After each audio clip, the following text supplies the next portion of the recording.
প্রতিদিনের চিন্তা ও প্রার্থনা। 15 জুলাই। দিনের প্রধান চিন্তা। যে ভাষা হৃদয়ের অন্তঃস্থল হইতে আসে তাহাই সর্বশ্রেষ্ঠ। মুখস্থ করা যায়। কহিতে পারি না আমি কি যে মোর অন্তরের ভাব, নাহি তার বচনের রূপ। ভাষা কি পারিবে করিতে প্রকাশ, বচন তাহার করিলেন যিনি কথার সৃজন।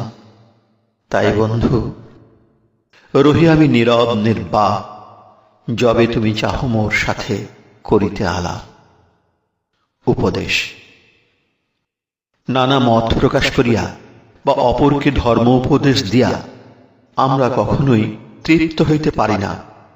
ধর্ম ও আধ্যাত্মিক জীবনের প্রকাশ হয় তখন যখন আমরা প্রেম দান ও সকলের সেবা করি। সেবার মধ্য দিয়াই আমাদের জীবনের এক নূতন অধ্যায় লেখা আরম্ভ হয়। ইহা বাস্তব জিনিস, অনিশ্চিত নয়। সেবার সূত্রেই আমাদের চিন্তাধারা ও অনুভূতি জীবন্তভাবে প্রকাশিত হয়।